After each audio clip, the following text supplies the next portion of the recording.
Yo, yo, yo, yo, yo. What's up, dudes? What's up, Saucy Gang? It's your boy DJ AKA SAUCYJELLY. Back with another video. And today we're going to be watching Llama Arts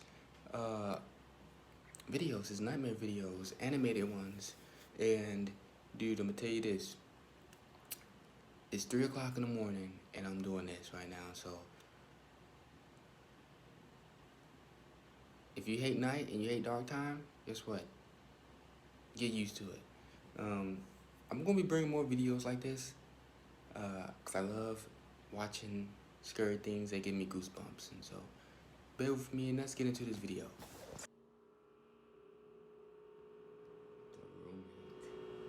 Looking for a new roommate is always a daunting task.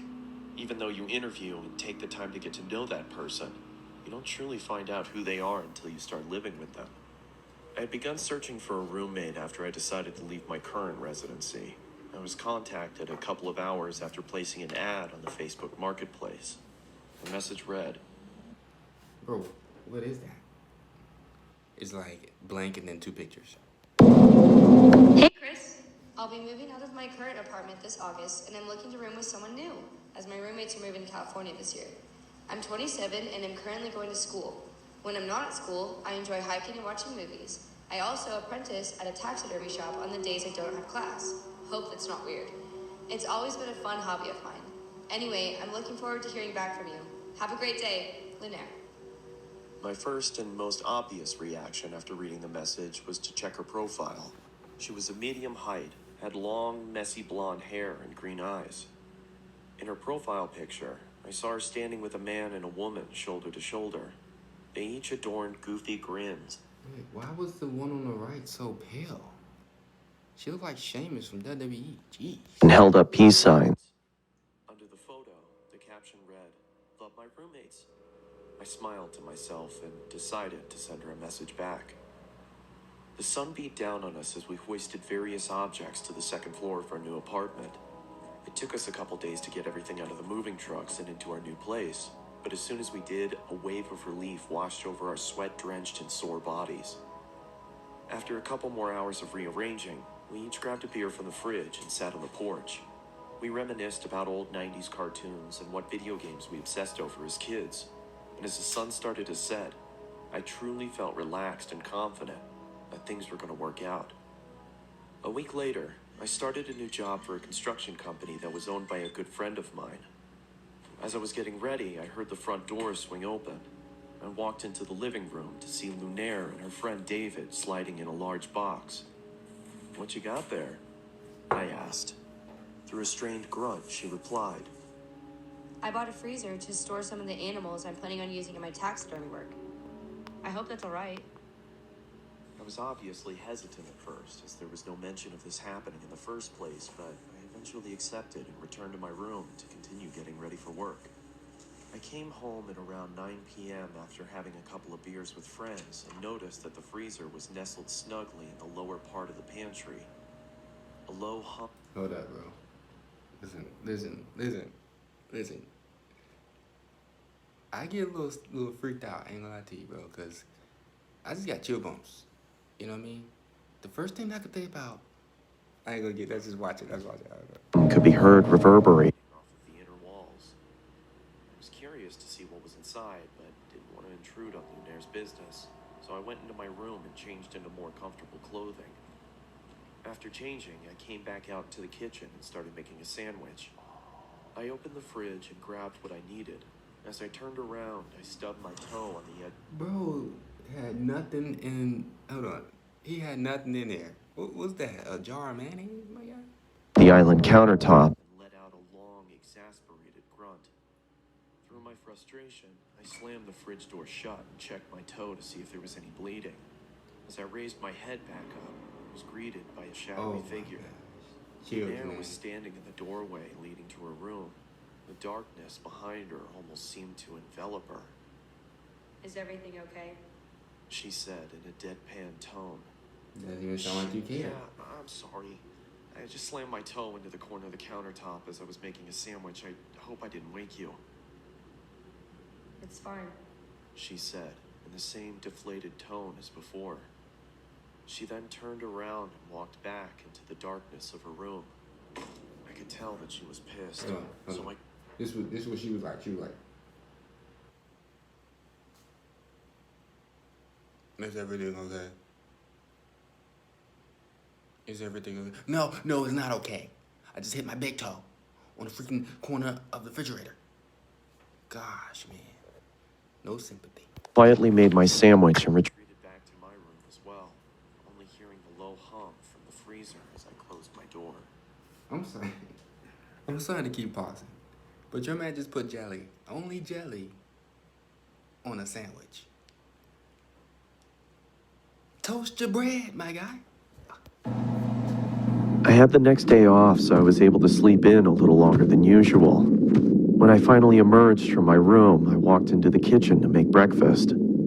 As I opened the refrigerator, I noticed that the light wasn't turning on and there was a lack of cold air escaping from inside. I turned around and flipped the light switch to confirm my suspicion. Sure enough, the power was out. Damn it, I muttered under my breath.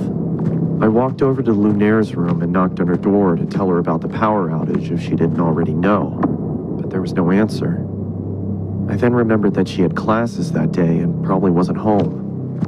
I walked back to the kitchen and past the pantry.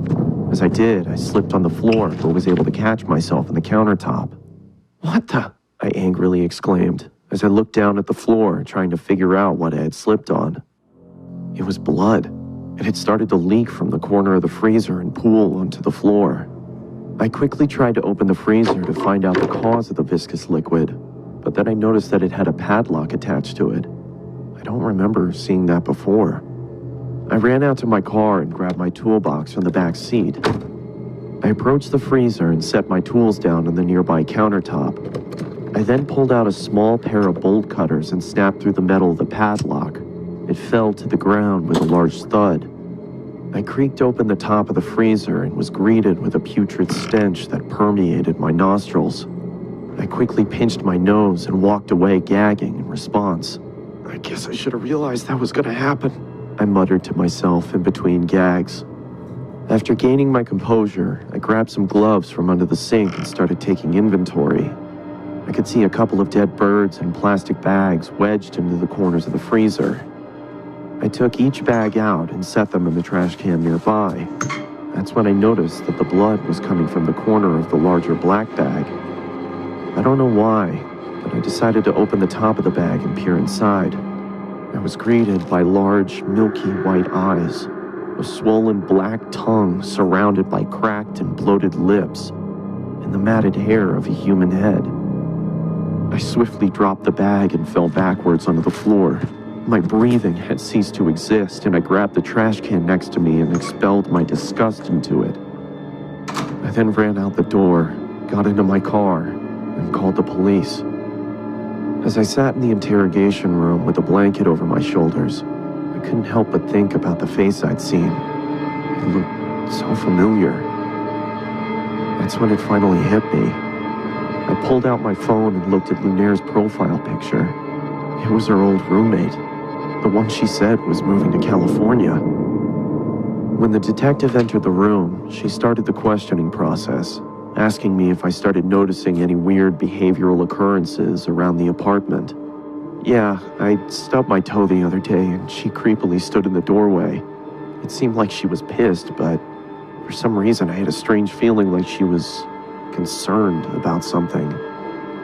That's when I connected the dots. She didn't come out into the kitchen because she heard me stub my toe.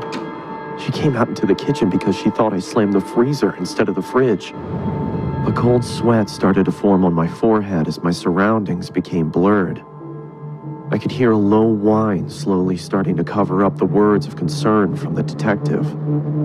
As my vision started to clear, I could see another officer enter the room and whisper something into her ear as he handed her a piece of paper. "Do you have somewhere you could stay at?" she asked. "I mean, I was planning on staying with my parents. They live about 30 minutes outside of town." "Okay," she paused. "Listen, I don't want to worry you, but we found this picture inside of your apartment." She slid the piece of paper across the table, and and I immediately felt like someone kicked me in the chest. The head of Lunaire's other roommate sat on the chair. In the background, scrawled on the wall in blood, read, Alright. Jeez, bro.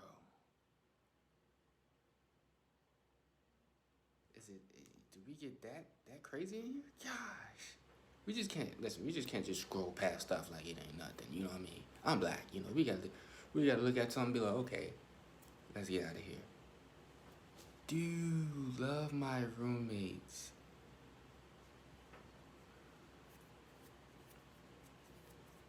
She would got to see me. She would have to see me. love my roommates. All of them.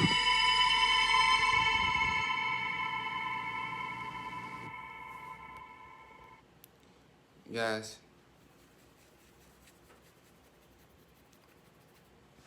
listen, like, comment, subscribe, man. Join the Saucy Jelly gang. Let's get this thing going.